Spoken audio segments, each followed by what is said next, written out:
Craig Lindquist, Rob Diamond Talent.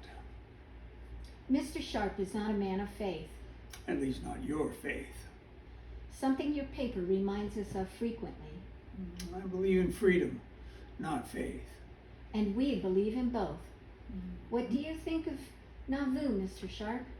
Your town is impressive, Mr. Smith. You'll say as much in your paper? I print truth, Mr. Smith. I will also say that General Bennett is unqualified for his appointment as mayor of Nauvoo. What are you saying? That the people made a mistake in supporting your new mayor. What have you against General Bennett? What do you know of him before he came here? Nothing. Perhaps you can enlighten us. What do you know? He leaves a wife and a child behind to join your religious sect, but no one believes that he really has any faith in it. And he uses your doctrine of marriage for his own gain. And he has taken advantage of some of your women. Your charges are absurd. You prove me wrong. Our Nauvoo Legion is authorized by the state of Illinois. And commanded by you. What military training do you have, Mr. Smith? We will not be driven from our homes again, Mr. Sharp. We will preach or fight, whichever is required. You can write that down. You know, I don't see General Bennett. Bennett is no longer a member of the church, but then you knew that. I did. One thing puzzled me, Mr. Smith. Actually, many things puzzle me, but this most of all. You claim to be God's people, yet trouble follows you everywhere. Are you familiar with the Bible, Mr. Sharp? Of course. Then you might see that perhaps the trouble that follows us is a testament that we are God's people. Well, what you have accomplished is truly astonishing.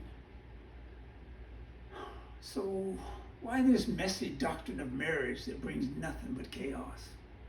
You bring up God, but not his teachings. I could point you back to the Bible, but suffice it to say that God has commanded it. So you say. Do you know why we build temples, Mr. Sharp? To worship God.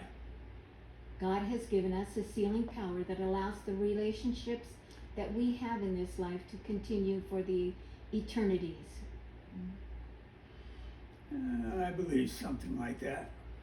It does not come without a price. To live in God's presence, we must become like him. In the temple, we make covenants to do so.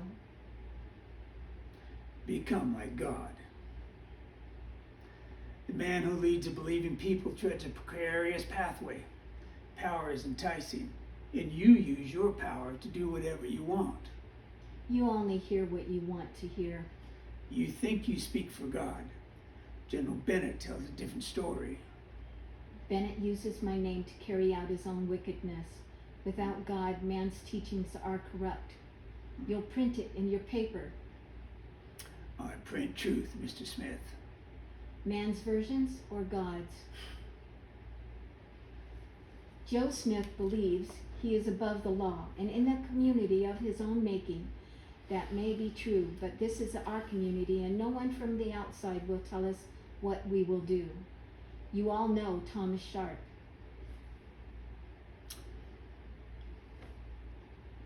There are those who suggest compromise. You know where that leads? Need I remind you that it was the Mormons that called this a war of extermination? Does that sound like compromise to you? If one portion of the community sets the laws aside, it becomes our duty to see to it that the law is obeyed. That is what we do to here today, by whatever means we find necessary. We go now. Strike fast. Strike hard.